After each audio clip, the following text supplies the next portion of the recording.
Mari kita bahas tentang Undang-Undang Nomor 40 Tahun 2008 tentang penghapusan diskriminasi ras dan etnis. Undang-undang ini lahir melalui proses yang panjang. Saya ingat saat awal kami memperjuangkan ide tentang perlunya undang-undang anti diskriminasi rasial.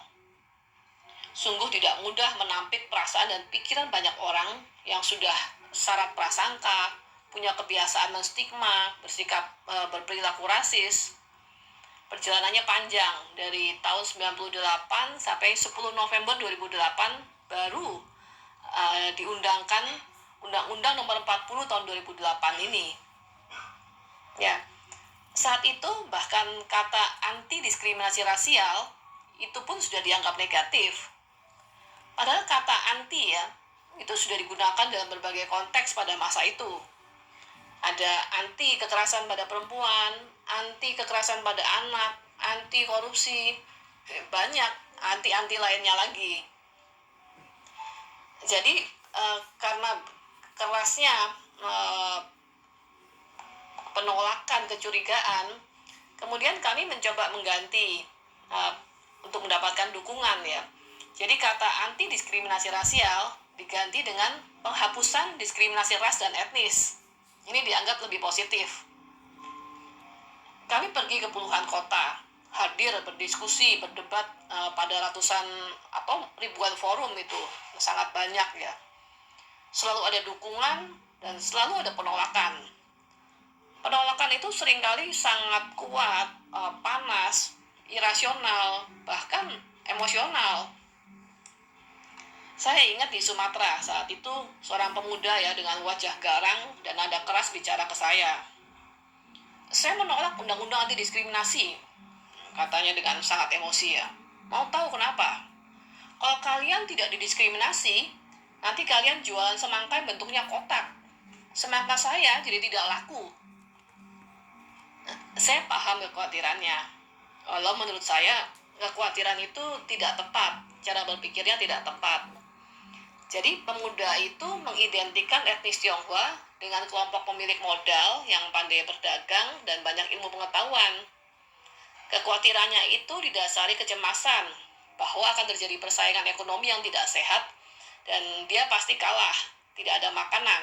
Sampai selevel itu yang ada di pikirannya. Ya, perlahan perubahan pandangan dan sikap terhadap rasialisme terjadi ya. Jadi gerakan bersama yang konsisten itu membawa hasil. Ada kesadaran bersama bahwa rasialisme atau tindakan diskriminatif lainnya itu adalah hal yang salah, hal yang memalukan. Diskriminasi rasial termasuk dalam perbuatan melawan hukum. Rasialisme adalah kejahatan. Rasialisme adalah pengingkaran terhadap kemanusiaan. Kalau dulu orang sangat berani tanpa malu bersikap rasis, sekarang orang akan jauh lebih berhati-hati bersikap rasis. Saya lihat ada rasa malu saat orang bersikap rasis. Namun itu terjadi hanya pada kalangan yang terbatas ya. Mereka yang mengetahui eksistensi aturan hukum ini, mereka yang membaca banyak buku, yang melakukan pergaulan antar etnis, antar ras, dan yang mau membuka diri berefleksi untuk menjadi lebih baik ya. Pada umumnya masyarakat kita, terutama di perdesaan, perkampungan, itu tidak paham ada aturan undang-undang ini. Bukan hanya aturan tentang penghapusan diskriminasi ras dan etnis.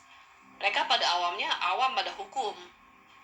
Mereka tidak bersentuhan dengan kegiatan pendidikan literasi hukum. Mayoritas pendidikan mereka hanya setara dengan setara SD atau SMP. Jadi kemampuan analisa mungkin sangat terbatas. Akses pada literatur hukum pun sangat terbatas.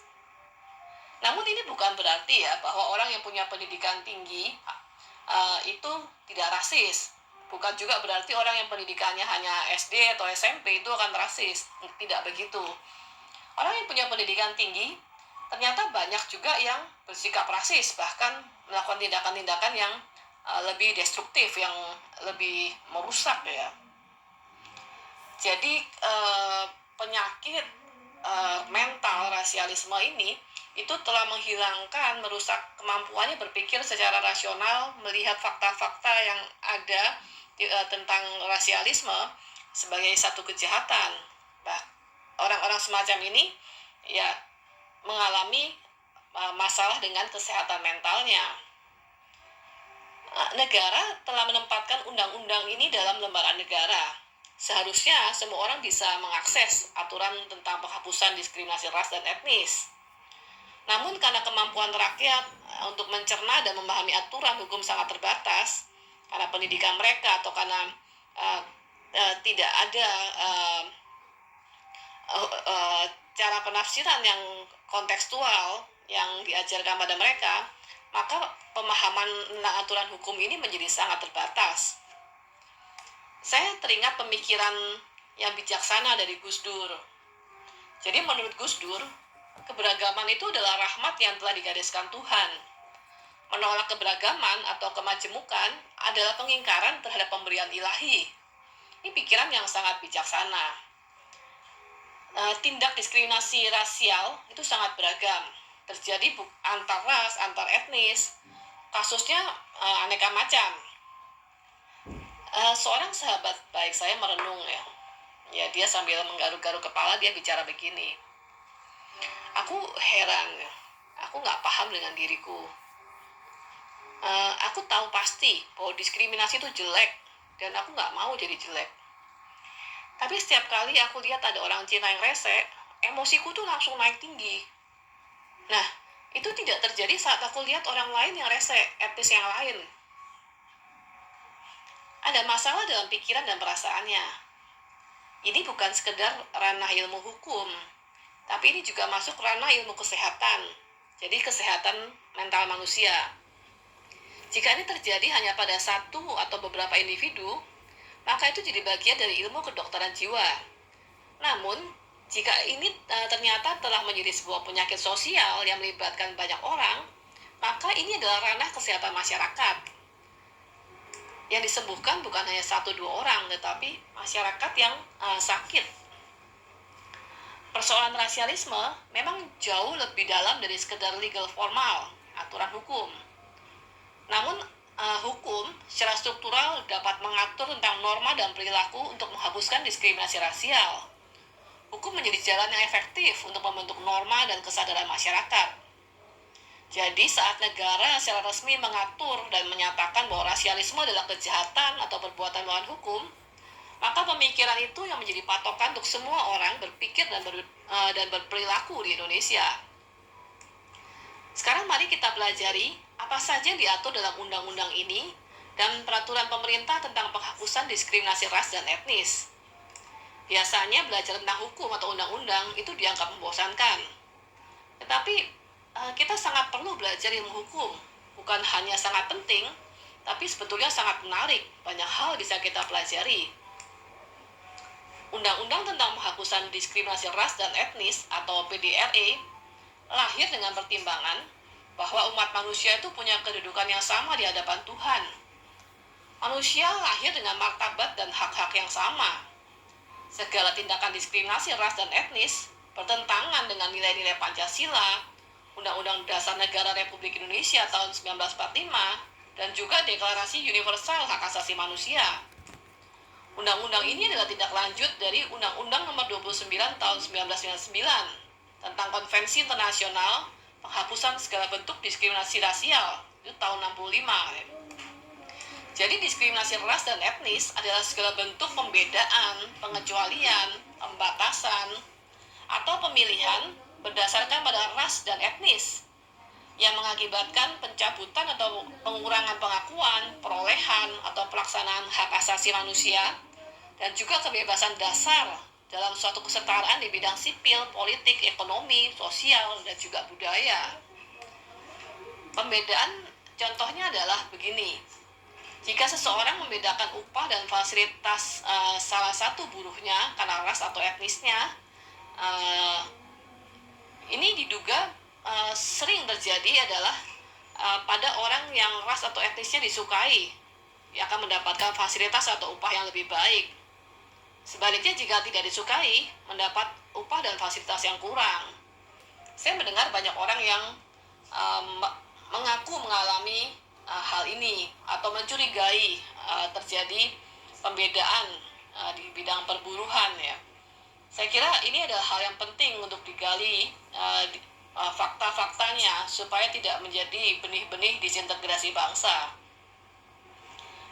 Contoh pengecualian begini, semua orang, apapun ras dan etnisnya, itu boleh masuk ke sebuah wilayah.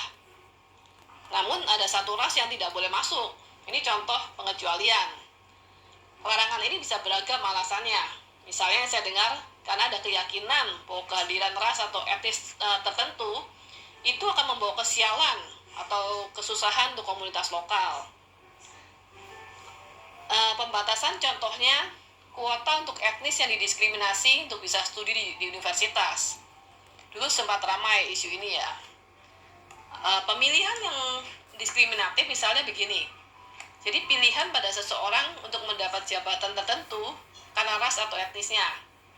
Misalnya, seorang pemimpin umat dipilih karena ras atau etnisnya itu sama dengan mayoritas umat.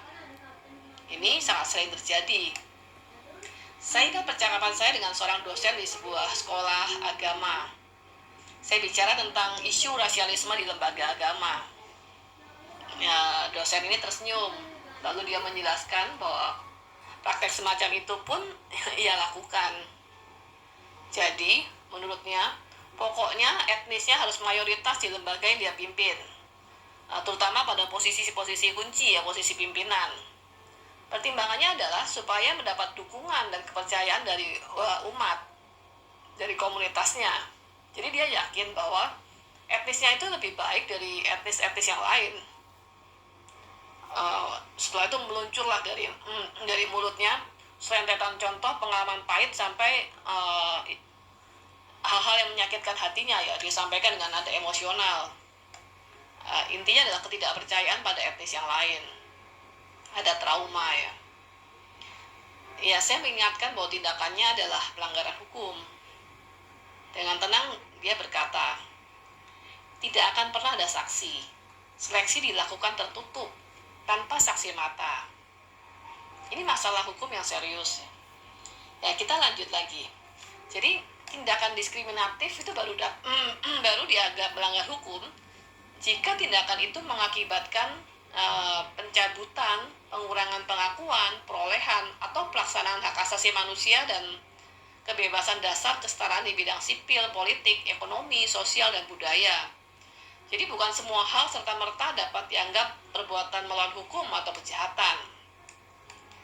Penafsiran definisi tentang diskriminasi ras dan etnis itu tidak boleh dilepaskan dari Pancasila dan Undang-Undang Dasar 1945, di mana kepentingan bangsa harus didahulukan dibandingkan dengan semua kepentingan pribadi, kepentingan kelompok atau golongan. Paham ini yang seringkali dianggap bertentangan dengan hak asasi manusia, yang sangat menekankan pada hak dan perlindungan individu. Menurut saya seharusnya tidak perlu dipertentangkan. Seharusnya sudah ada kesadaran bahwa kita hidup di Indonesia yang berdasarkan Pancasila dan ada Undang-Undang Dasar 45 yang mengatur. Setiap masalah dapat dimusyawarahkan untuk mendapat mufakat. Ya tentu memang bahkan nggak mungkin ada hasil yang memuaskan buat semua pihak. Jadi pilihannya bukan A atau B yang dimenangkan, tapi istilahnya itu cocokologi, di mana kepentingan bangsa dan negara harus diutamakan. Jadi tidak heran bahwa ada seruan tentang ketidakadilan di mana-mana untuk kasus individual dan kelompok. Menurut saya, keadilan sendiri merupakan hasil dari proses yang panjang, yang harus memperhatikan kepentingan bersama, kepentingan bangsa. Seperti ya misalnya, bagaimana menyelesaikan satu perkara dengan menghindari disintegrasi atau konflik sosial. Jadi bukan memaksakan kehendak satu sama lain, tetapi mencari cara yang terlebih bijaksana untuk menyelesaikan masalah-masalah yang ada di masyarakat. Kita lanjut ya. Jadi ras adalah golongan bangsa berdasarkan ciri-ciri fisik dan garis keturunan. Definisi undang-undang ini sangat luas, kaya dengan kemungkinan penafsiran hukum. Saya beri contoh. Seorang perempuan etnis Tionghoa menikah dengan lelaki Ambon. Anak yang lahir menurut adat patrilineal akan mengikuti garis ayah. Secara adat dianggap termasuk suku Ambon. Sebaliknya, jika seorang lelaki Tionghoa menikah dengan perempuan Afrika misalnya, maka anak-anak yang lahir dianggap termasuk dalam etnis Tionghoa. Kita tahu, anak-anak yang lahir adalah hasil secara genetika dari kedua contoh di atas memiliki kesamaan dan juga perbedaan secara garis keturunan. Contoh lain, kerumitan hukum seperti ini. Seorang istri berzinah misalnya, kemudian mengandung dan melahirkan seorang anak. Anak ini secara hukum akan dianggap anak sah dari sang suami, sampai ada proses hukum yang membuktikan sebaliknya. Anak yang lahir melalui teknologi bayi tabung, peran bank sperma, adopsi dari orang tua biologis yang tidak dikenal, atau peminjaman kandungan, ini memiliki kerumitan penentuan status hukum, penggolongannya dalam masyarakat adat atau penentuan garis keturunan. Secara genetik juga punya masalah. Kita bahas tentang etnisitas sekarang. Definisi etnis adalah penggolongan manusia berdasarkan kepercayaan, nilai, kebiasaan, adat istiadat, norma, bahasa, sejarah, geografis, dan hubungan kekerabatan. Masalah kepercayaan, keimanan, atau agama seseorang ada kemungkinan berubah, berganti. Nilai-nilai bisa bergeser atau bahkan bercampur. Jadi belum tentu bisa jadi patokan. Apalagi nilai-nilai yang diteruskan hanya dengan budaya tutur. Kebiasaan dan adat istiadat ini sangat dipengaruhi intervensi nilai dan budaya baru. Banyak anak dan orang muda itu sudah tidak mengenal atau bahkan menolak adat istiadat etnis atau sukunya. Dianggap tidak kontekstual atau kuno dan mungkin tidak menguntungkan juga. Sejarah dalam budaya tutur telah banyak yang hilang. Kalau saat ini masyarakat justru banyak dipengaruhi oleh komunitas dunia maya, oleh peran buzzer, pendidik, tokoh karismatik, atau media massa. Kita bisa jumpai dalam keseharian, banyak orang tidak pernah membaca kitab sucinya, namun sangat mematuhi pendapat dan ajaran pimpinan umat. Saya pernah jumpai sebuah sekte yang pimpinannya sangat dipuja oleh pengikut-pengikutnya. Jadi pimpinannya ini mewajibkan semua pengikutnya itu tinggal di rumah-rumah doa yang dia bangun, bekerja untuknya dalam berbagai konteks, bekerja di rumah-rumah yang tempat komunitas mereka, atau kerja di luar di perkantoran, tapi wajib menyerahkan 90% uang penghasilan mereka pada pimpinan sekte ini. Ya semua sangat patuh. Ini fenomena yang ada di Indonesia ya. Nah, penghapusan diskriminasi ras dan etnis pada asasnya adalah persamaan kebebasan, keadilan, nilai-nilai kemanusiaan yang universal. Namun demikian, penafsirannya itu mensyaratkan beberapa hal. Jadi memperhatikan nilai agama, sosial, budaya, hukum Indonesia. Tujuan normatifnya mewujudkan kekeluargaan, persaudaraan, persahabatan, perdamaian, keserasian, keamanan, dan juga kehidupan bermata pencarian. Perbuatan yang tegas dilarang adalah menunjukkan kebencian kepada orang karena perbedaan ras atau etnis, berpidato, mengenakan sesuatu, membuat tulisan atau gambar untuk ditempelkan, disebarluaskan di tempat umum atau tempat lainnya, dapat dilihat atau dibaca oleh orang lain, dan juga semua tindak pidana lain yang didasarkan ras atau etnis. Jadi berhati-hatilah dalam bertindak, berhati-hatilah dengan apa yang kita katakan, apa yang kita pakai, apa yang kita posting, apa yang kita forward. Jangan sampai itu satu tindakan diskriminasi rasial. Ada yang debatable, misalnya buku yang tokohnya adalah manusia berkulit hitam. Ini sangat sering digambarkan banyak kemiripan dengan seekor monyet, binatang ya. Ini adalah kalau benar demikian itu adalah penghinaan pada ras atau etnis yang dalam hal ini berkulit hitam. Nah, apakah ini adalah satu penghinaan atau bukan? Itu perlu penafsiran dari orang yang memang punya keahlian, punya kapasitas secara hukum ya, memastikan apakah kontennya itu adalah diskriminasi rasial atau bukan. negara itu wajib memberikan pendidikan, memberikan perlindungan dan jaminan pada rakyatnya untuk bisa hidup tanpa diskriminasi rasial. Kewenangan ini diselenggarakan secara berjenjang oleh pemerintah. Jadi pemerintah daerah dan juga melibatkan peran serta masyarakat. Jadi, jika terjadi tindak diskriminasi rasial, maka negara wajib memberikan perlindungan yang efektif kepada setiap warga negaranya yang jadi korban. Juga menjamin terjadinya penegakan hukum lewat proses peradilan. Dengan kata perlindungan yang efektif ini, artinya perlindungannya memang harus sungguh-sungguh bisa dirasakan oleh korban. Dalam hal ini belum disebutkan saksi ya, diatur dalam aturan hukum yang lain. Jadi negara itu punya kewajiban untuk menjamin adanya pertolongan, penyelesaian, dan penggantian yang adil untuk segala kerugian dan penderitaan akibat tindak diskriminasi rasial. Undang-undang ini juga mengatur bahwa negara wajib mendukung dan mendorong upaya penghapusan diskriminasi ras dan etnis, menjamin aparatur negara dan lembaga-lembaga pemerintah bertindak sesuai dengan ketentuan peraturan perundang-undangan, melakukan tindakan yang efektif untuk memperbarui, untuk mengubah, mencabut, membatalkan semua aturan undang-undang yang mengandung diskriminasi ras dan etnis. Semua kinerja dari pemerintah ini itu wajib diawasi oleh Komnas HAM. Nah, tentang lembaga Komnas HAM ini wajib melakukan pencarian fakta, melakukan penilaian kepada orang perseorangan, kelompok masyarakat, lembaga publik atau swasta yang diduga melakukan tindakan diskriminasi ras dan etnis. Komnas HAM wajib memberikan rekomendasi kepada pemerintah dan pemerintah daerah tentang hasil pemantauannya, penilaiannya tentang temuan-temuannya itu. Jika rekomendasi diabaikan, Komnas HAM wajib memberikan rekomendasi kepada Dewan Perwakilan Rakyat untuk melakukan pengawasan kepada pemerintah itu terkait temuan diskriminasi rasial tersebut. Struktur, komponen, dan jumlah personel Komnas HAM sampai sekarang itu sangat kurang untuk bisa mencukupi amanat undang-undang ini.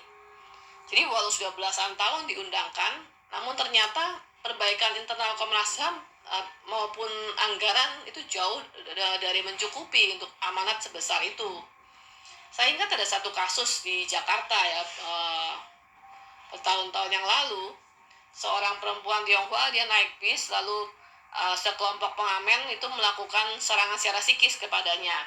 Jadi pengamen ini minta uang dan pada saat tidak diberi itu muncul ancaman-ancaman yang rasis yang mengingatkan pada peristiwa tragedi kemanusiaan Mei 98, ancaman mau dibakar, mau melakukan kekerasan-kekerasan yang lain karena etnisitasnya. Komnas HAM waktu dilapori peristiwa ini merespon dengan baik. Mereka mencari itu ada di bis yang mana, pengamen yang mana, tidak ditemukan ya. Menurut saya responnya baik tetapi jauh dari cukup. Jadi kasus semacam ini itu banyak terjadi di Indonesia. Bukan hanya satu kasus, satu-satunya melapor ke Komnas HAM pada masa itu ya tentang serangan psikis yang dialami.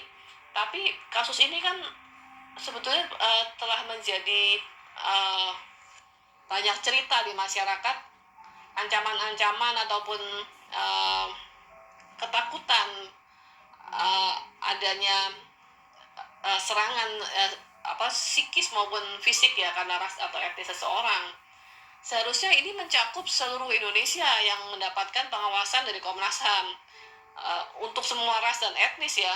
Pengawasan Komnas HAM itu harus mencakup ke seluruh desa, ke seluruh kampung, ke daerah 3T, daerah-daerah yang sudah dijangkau, dan juga di daerah perkotaan, bukan hanya di Jakarta, tetapi di seluruh Indonesia. Ya, Komnas HAM seharusnya diperkuat ya dengan struktur dan komponen yang baru, anggaran yang bisa menampung amanat sebesar itu. Nah, selanjutnya apa hak dan kewajiban warga negara, kewajiban kita? Setiap warga negara itu berhak memperoleh perlakuan yang sama untuk mendapatkan hak-hak sipil, hak politik, ekonomi, sosial, budaya, sesuai dengan ketentuan peraturan perundang-undangan. Di sisi lain, Setiap warga negara wajib membantu mencegah terjadinya diskriminasi ras dan etnis, wajib memberi informasi yang benar, bertanggung jawab kepada pihak yang lain, yang berwenang ya, jika mengetahui terjadinya tindakan diskriminasi ras dan etnis. Setiap warga negara tuh harus berperan dalam penyelenggaraan perlindungan dan pencegahan terhadap tindak diskriminasi ras dan etnis. Jadi setiap orang yang dengan sengaja melakukan diskriminasi ras atau etnis sesuai ketentuan undang-undang itu dapat dipidana dengan penjara paling lama 1 tahun atau denda paling banyak 100 juta. Nah, khusus untuk perbuatan yang dengan sengaja menunjukkan kebencian atau rasa benci kepada orang lain berdasarkan diskriminasi ras dan etnis, dapat dipidana penjara paling lama 5 tahun atau denda maksimal 500 juta. Setiap orang yang dengan sengaja melakukan perampasan nyawa orang, penganiayaan, pemerkosaan, perbuatan cabul, pencurian dengan kekerasan, atau perampasan kemerdekaan yang berdasarkan diskriminasi ras dan etnis, itu dipidana sesuai dengan ketentuan peraturan perundang-undangan yang berlaku. Nah, bedanya adalah pidananya akan ditambah dengan 1/3 dari masing-masing ancaman pidana maksimumnya. Jadi pelaku dapat juga dijatuhi pidana tambahan, misalnya restitusi atau pemulihan hak korban. Hati-hatilah sebelum melakukan tindakan diskriminasi rasial, ancaman hukumannya berat, bisa mengenai kita. Nah, tapi yang harus kita ingat adalah begini, tujuan hukum di Indonesia, tujuan penghapusan diskriminasi ras dan etnis di Indonesia itu bukanlah untuk mempidana orang atau memenuhi penjara kita dengan orang-orang yang rasis. Bukan itu. Tujuannya adalah bagaimana hukum itu bisa menjadi alat untuk membuat orang bisa bermasyarakat secara sehat, punya pikiran-pikiran yang sehat, berperilaku secara sehat, menghargai orang-orang yang berbeda ras etnisnya, sama seperti menghargai dirinya sendiri. Ini yang harus menjadi pemikiran kita bersama. Jadi segala tindakan diskriminasi ras dan etnis yang ada jangan hanya dipandang sebagai satu kejahatan dan bahwa kita berhak dilindungi, bahwa negara wajib melindungi, tapi juga bagaimana kita berperan membentuk satu masyarakat yang lebih baik, membentuk masyarakat yang lebih sehat. Setiap kita bisa punya peran dan bisa mengambil langkah-langkah yang jelas untuk memperbaiki keadaan.